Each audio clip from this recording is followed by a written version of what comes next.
Hey, party people, let's talk sales. This is my second video in my How to Sell Your Fashion Collection video series.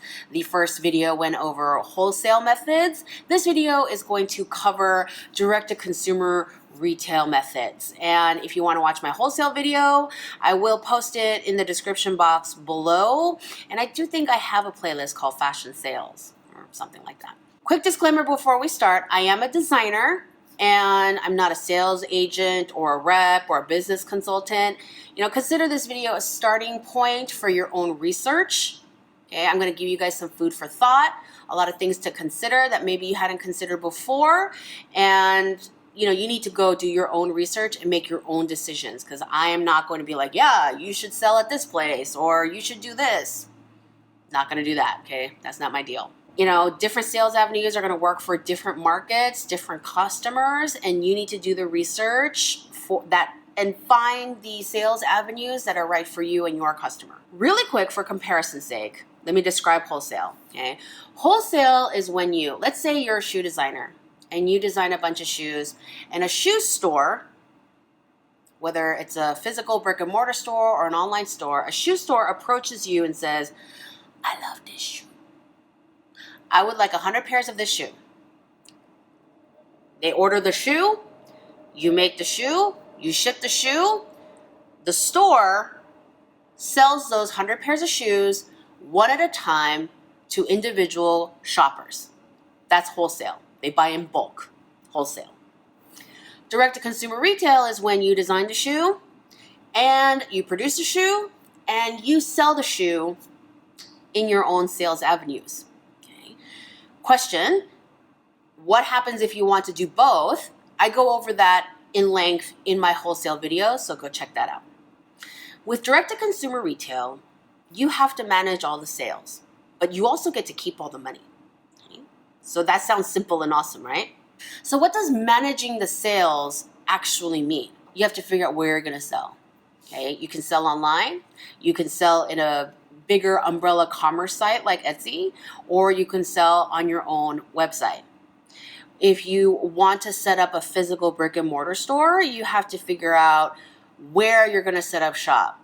And a lot of that depends on where your customers are shopping on foot and what kind of rent and utilities you can afford. Because the popular shopping neighborhoods, their rents are high because they're popular shopping neighborhoods. You have to design, manage, and upkeep these stores, whether that means having a webmaster on hand always to make sure that your site is A, beautiful, and B, secure.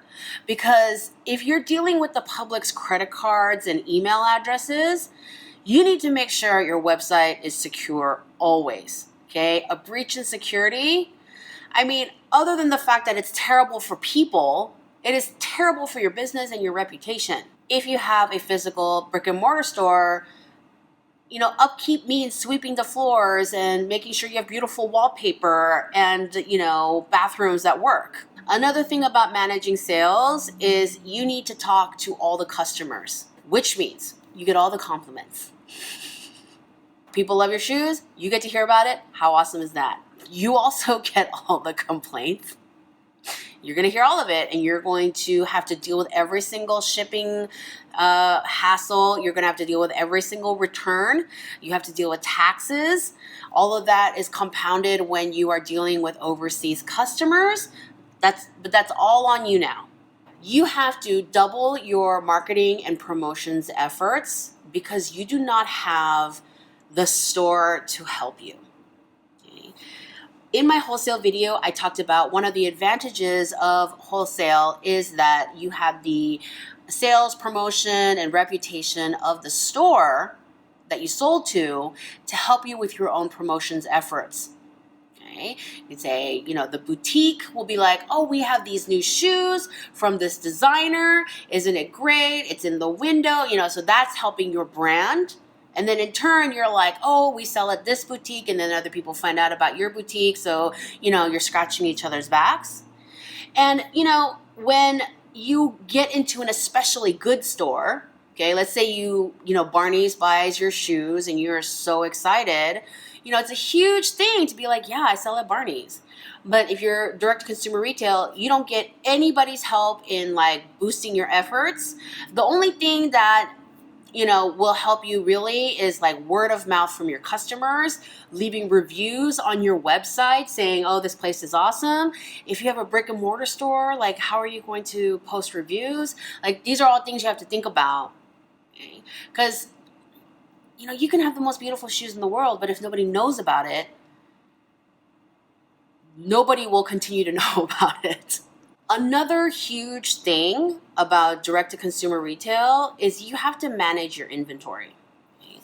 One of the nice things about wholesale is you cut to order.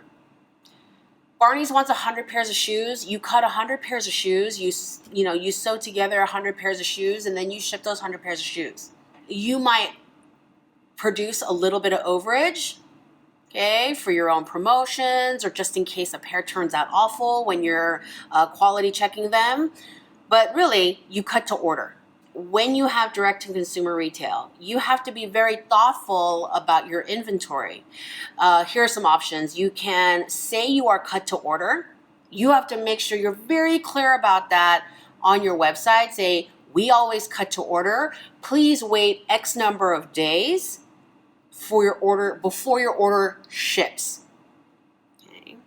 And that might deter some customers. I don't want to wait that long. But it's always better to be upfront and be like, yes, it's going to require this much time to cut and sew your piece than to have a bunch of confused, angry customers waiting for their orders. Or if you don't want to do a made to order, you're going to have to figure out how much to cut in advance to have inventory to ship right away. Or you have to figure out the fastest little house elves to sew your stuff in the whole wide world. But we don't live in Harry Potter land, so you also have to figure out the logistics of promotions, markdowns, holiday sales. What happens to products when you can't even give them away? Okay, you'll have sample sales, you'll have promotions, and things are like 75% off. What do you do with the leftovers? Okay, you have to eat the cost of those. You have to figure out what to do. At this point, you may be thinking, oh my God, Zoe, all of that sounds terrible. Why would anyone want to do direct-to-consumer retail? There are a lot of advantages to direct-to-consumer retail too. Okay, the number one thing is the money. First of all, you get money up front. Here's the way money works with wholesale. You're going to get mad at a second. Let's say the store comes and orders 100 pairs of shoes. Okay, they order it. They don't pay for it when they order it. They order it. You pay to order the fabric and all the materials, and you pay for the labor to get them stitched and hammered and laced together, and then you ship them to the store, and that's when the store pays for the shoes, months after they've placed the order. And depending on the size of the store and the credit they have, they can negotiate terms with you. And so if they negotiate net 30 terms with you, net 30 means that they have 30 days after they've received their order to send you payment. Okay, that's why stores that have really shitty credit, they are pay on delivery or net 10. Bigger stores, they'll demand net 30, things like that. So if you sell to a nice store and they negotiate net 30, that's another month you're not getting paid. And that's just the industry standard. And so that's why, making money is good, making sales is good. Controlling your cash flow is the big monster, okay? Because you need a steady stream of income to get you through those months where this shoe store is not paying you. All those months you have to pay for fabric and you have to pay for labor, but the store hasn't paid you yet. Okay, it's all a matter of always having money as opposed to getting paid randomly throughout the year. With direct-to-consumer retail, you get money up front. Okay, when was the last time you walked into a shoe store and walked out with shoes without paying for them and be like, hey, I'll pay you in 30 days. Oh wait, that's what credit cards are. But the store still gets money, right? So, when people are shopping, they pay you, you give them the stuff, you're good to go. So money up front. Some people think that another perk is the fact that you get to keep all the money because you're not paying the middleman, you're not paying the store, so you get to keep all the money.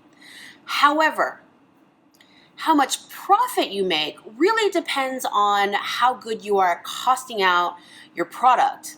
Because, okay, I have a cost sheet template in my Etsy store, but that is for wholesale purposes. Because when you're doing direct-to-consumer retail, you have to include the cost of managing your sales within the cost of your garment. Otherwise, you're going to be losing money left and right. Okay, you get to keep all the money, but you're paying more people to upkeep your stores and, sweep the shop floor and, like all these other things that I mentioned. You have to include those into your cost sheet as well. Okay, so always think about that.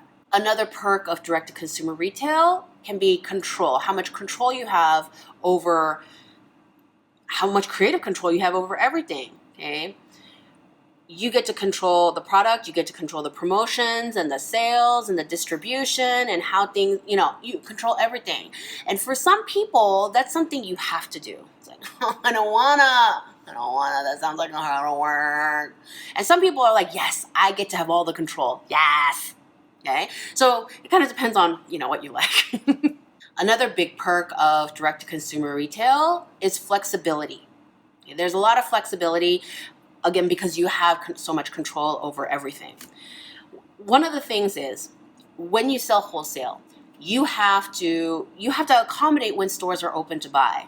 Okay? Open to buy is an industry term because buyers have their own schedule.